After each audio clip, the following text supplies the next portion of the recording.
Nous parlions à l'instant d'émotionnel, c'est ce que je vous laisse découvrir à travers le Reiki avec notre énergétique libellule Marion Bergeret.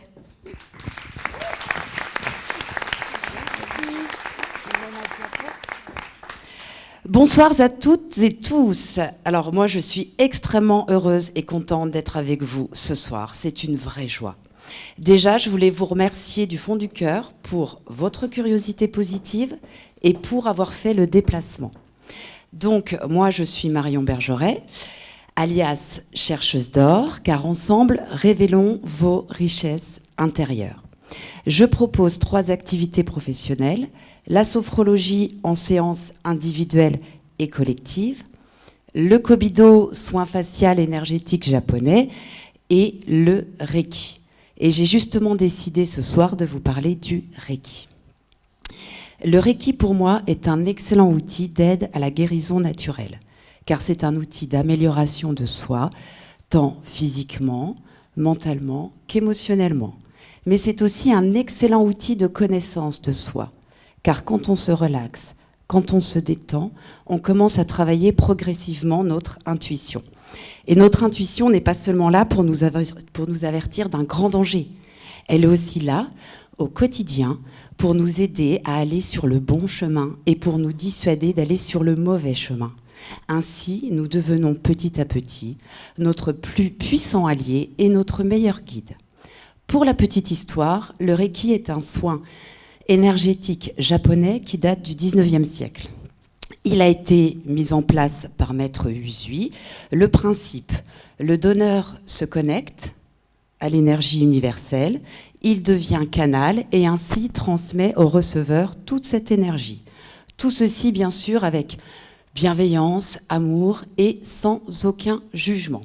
C'est une méthode totalement naturelle, une technique par imposition des mains qui va énergétiser le corps, le soulager, l'apaiser, le dynamiser, le vitaliser et qui va vous harmoniser sur tous les plans. La pensée, la parole, le cœur, l'action. Afin que tout ceci soit plus clair, je propose de vous détailler le déroulement d'une séance. Alors, en préambule, il faut savoir que dès que vous faites une séance de Reiki, le travail a commencé. Que vous en ayez conscience ou pas, il va y avoir des modifications en vous. Il y a des situations, par exemple, que vous supportiez très bien, et là, vous n'allez plus pouvoir les supporter. Ou d'autres, à l'inverse, qui vous étaient insupportables, et là, elles vont être totalement anodines. Donc ces changements peuvent être flagrants ou en douceur, mais ils s'opèrent et c'est toujours pour votre bien. Par exemple, j'ai une mère de famille très très fatiguée. Elle gère tout chez elle, ses enfants, son mari, son travail en profession indépendante. Le soir, elle est rentrée chez elle. Elle a dit à son mari, la nourriture, elle est dans le frigo, tu fais à manger aux enfants, moi je monte, je me fais couler un bain et je lis mon livre. Le mari, en plus il me connaît, il dit non mais c'est la dernière fois que tu vas faire du Reiki là, c'est pas possible quoi.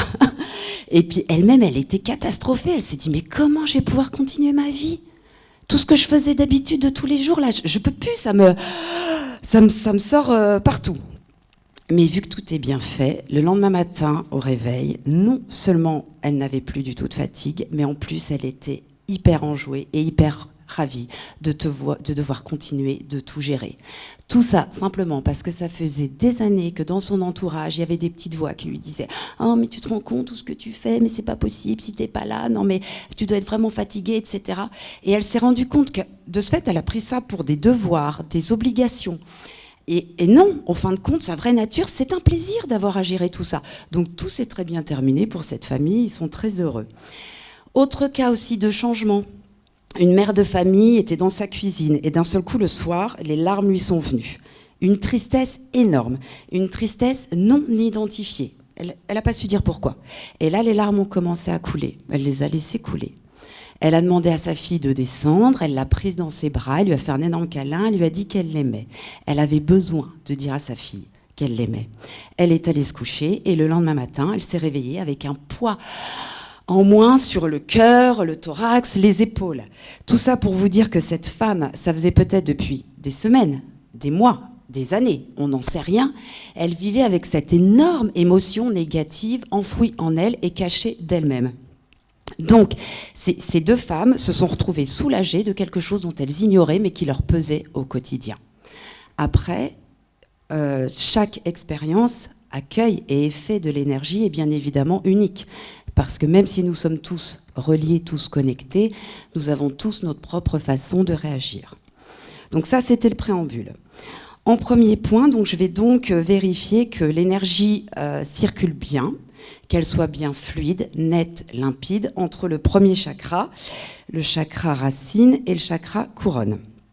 Nous avons 7 chakras et le Reiki travaille vraiment avec ces 7 chakras qui sont fondamentaux. Donc je vérifie que l'énergie circule bien. J'ai eu à mon cabinet une très jeune femme, une petite vingtaine d'années. Elle est arrivée, je commence le soin. Et là, je m'aperçois qu'elle est en déperdition totale d'énergie par son chakra racine et déperdition totale d'énergie par le chakra couronne. Donc je colmate les fuites, je refais circuler, je réaligne énergétiquement. Le soin se termine. Je lui explique à la fin du soin ce que je lui ai fait. Et là, elle m'explique, elle m'avoue que ça fait des semaines qu'elle est harassée, qu'elle est fatiguée, qu'elle ne peut plus, qu'elle n'a plus de vitalité, plus de force, qu'elle ne sait plus comment faire pour avoir de l'énergie. Et je lui dis, mais c'est pas du tout étonnant, vous étiez en fuite totale d'énergie. Donc maintenant, ça devrait bien se passer. 2 jours après, elle m'appelle, elle me dit, c'est parfait. Elle me dit, ça y est, enfin je me repose, enfin je suis ressourcée, enfin je me sens bien. Donc, sans cette séance, cette jeune femme, à force de tirer sur des ressources qu'elle n'avait pas en elle, aurait pu développer des choses bien plus graves, comme des angoisses, par exemple, à force d'être extrêmement fatiguée, des angoisses qui ne lui appartiennent pas, ou voire pire, des maladies. Mais heureusement, tout s'est bien terminé, tout va bien pour elle. Deuxième protocole, je vais vérifier un par un, enfin, le donneur vérifie un par un le fonctionnement de chacun des 7 Reiki, qu'il soit suffisamment activé, ni trop, ni pas assez. Je vais vous prendre 2 exemples. Le chakra solaire, chez quelqu'un chez qui c'est suractif, vous allez avoir une personne, c'est le chakra de l'action, vous allez avoir une personne qui écrase tout sur son passage, justement, pour se faire une place au soleil. Et c'est détestable, ce genre de personnes, on n'a pas envie de les côtoyer. Mais à l'inverse, chez quelqu'un chez qui c'est sous-actif, c'est quelqu'un qui n'osera pas se mettre en avant. C'est quelqu'un qui n'osera pas passer à l'action. C'est quelqu'un qui laissera toujours passer les autres devant lui. Et ce, sur tous les points. Professionnel, personnel, social, amical, etc. Donc c'est très frustrant et aussi annihilateur de personnalité, car on ne montre pas vraiment qui on est en n'étant jamais nous-mêmes. Deuxième exemple de chakra, la gorge. Chez quelqu'un chez qui c'est suractif, c'est quelqu'un qui va vous parler sans filtre, sans retenue, qui va dire les choses brutalement. Donc c'est pareil, c'est pas agréable de côtoyer une personne comme ça. On aime la franchise, mais on veut un minimum de tact. Et à l'inverse, chez quelqu'un chez qui le chakra de la gorge est sous-actif, c'est quelqu'un qui retiendra non seulement ses mots, mais il retiendra aussi ses émotions, ses ressentis, ses pensées. Et là, ça peut avoir de graves conséquences. Parce que comme on le sait, les mots M-O-T-S qu'on ne dit pas finissent par se transformer en mots M-A-U-X sur notre corps. Donc c'est très important de bien vérifier que chacun de nos 7 chakras soit correctement activé, ni trop, ni pas assez. En troisième lieu, l'énergie universelle, grâce à l'imposition des mains, va dénouer les nœuds. Donc nous avons tous des nœuds. Ils ont différentes origines. Vous avez tout simplement, donc c'est des nœuds énergétiques. Vous avez le nœud physique, lié à un choc physique, vous avez cru être résolu, mais non, ça s'est engrammé dans le corps. Vous avez un nœud émotionnel, lié à une émotion lourde, une trahison, un mensonge, une séparation, un licenciement, du pire, le deuil. Donc là, cette émotion qui est tellement lourde va venir former un nœud énergétique dans votre corps et bloquer le passage de l'énergie. Troisième type de nœud, les nœuds mentaux. C'est-à-dire qu'à force de ruminer la même pensée tous les soirs, quand on dort, le petit vélo dans la tête qui vous fait penser à la même chose, les mêmes soucis, on est en boucle, on n'arrive pas à changer de sujet. Eh bien, ça, c'est pareil, ça va créer de véritables nœuds qui vont venir s'inscrire dans notre corps. Et quatrième exemple de nœuds, alors ceux-là, moi je trouve que c'est peut-être même les pires, c'est les nœuds psychiques. C'est quand on a subi un traumatisme, et qu'on considère soi-même que ce traumatisme est soigné, qu'il est guéri. Alors que non, en fin de compte, il est tapi dans l'ombre, il est caché et il est prêt à ressurgir puissance 20 000 dès que vous recroiserez dans votre vie un événement qui fait écho à ce traumatisme. Et là, je peux vous dire que quand il sort, c'est violent. Parce qu'il a dit « je t'ai foutu la paix pendant des années », là, je peux te dire que je me manifeste et tu vas bien le sentir. Donc, en petit exemple, j'ai eu une dame qui avait la partie inférieure absolument pas reliée à la partie supérieure. Donc, c'est une dame qui concevait, pensait, imaginait, créait, voulait, mais qui était incapable de passer à l'action, incapable de réaliser. Parce que, tout simplement, ses jambes, énergétiquement, c'est comme si elles étaient dans du ciment. Donc, voilà. Donc, on a dénoué tout ça, et puis depuis, sa vie est beaucoup plus agréable, simple, et voilà. Une autre dame, elle avait son bras droit complètement engourdi, des picotements, son bras la gênait, son bras était froid, et puis en fin de compte, elle avait un énorme nœud au niveau de l'épaule, et c'était une femme qui était en plus indépendante, qui montait son projet professionnel, et qui pareil, parce que on est dans le côté droit, le côté de l'action, le côté masculin, et qui, c'est pareil, n'arrivait pas à concrétiser suffisamment tout ce qu'elle voulait. Elle n'était pas satisfaite d'elle, parce qu'elle était empêchée, elle était énergétiquement empêchée. Donc on a dénoué tout ça, et puis c'est pareil, la vie est beaucoup plus facile, agréable pour elle. Les nœuds, on en a tous, plus ou moins nombreux. On ne s'en rend pas compte, mais ils sont vraiment très gênants et polluants au quotidien. Et les dissoudre provoque un véritable soulagement. C'est très, très agréable. 4e point, très important, le recyclage de l'énergie. À force d'avancer, on accumule une énergie usée, polluée, inutile, qui nous fatigue. Et c'est très important de se débarrasser de cette énergie pour se recharger en énergie saine, positive, propre, qui nous fait avancer. Parce que non seulement on va avoir un véritable accroissement de la vitalité, mais en plus on va être beaucoup plus résistant face aux petits microbes. D'ailleurs, moi je préconise vraiment de faire du Reiki à chaque changement de saison, parce qu'on se débarrasse de notre ancienne peau, on fait le plein de vitalité, et on est beaucoup plus résistant, comme je le disais, aux petits microbes qui peuvent arriver à n'importe quelle saison. C'est très, très important. Hein. Mais même d'ailleurs, pour un gros projet, pour un gros examen, se débarrasser de l'énergie usée pour refaire le plein d'énergie neuve, déjà rien que ça vous met un de ces coups de boost.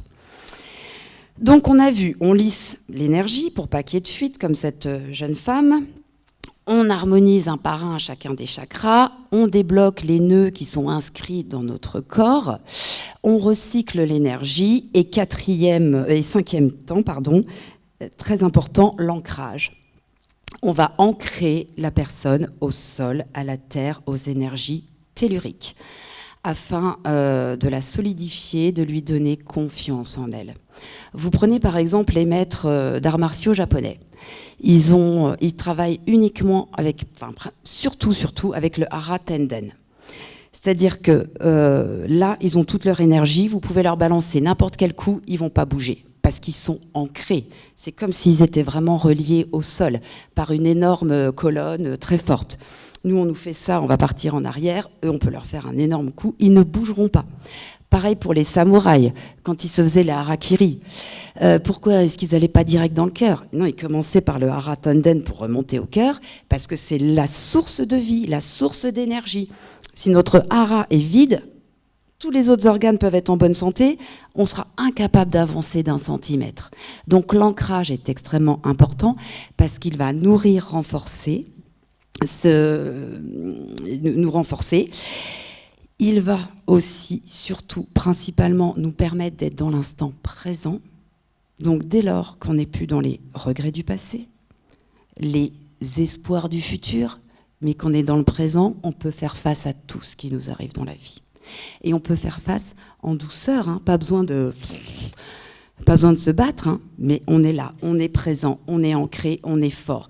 Une réflexion, un aléa, une mauvaise surprise, un imprévu, pas de problème, ça nous passe au-dessus, parce qu'on est dans l'instant présent, on est ancré. En plus de tout ça, ce qui est magnifique quand on s'ouvre aux énergies naturelles de guérison, il y a aussi le magnétisme qui vient se rajouter. Parce que, donc, quand il y a un soin Reiki, vous êtes sur la table, allongé, habillé, avec une couverture l'hiver. Moi, je ne vois absolument pas votre corps.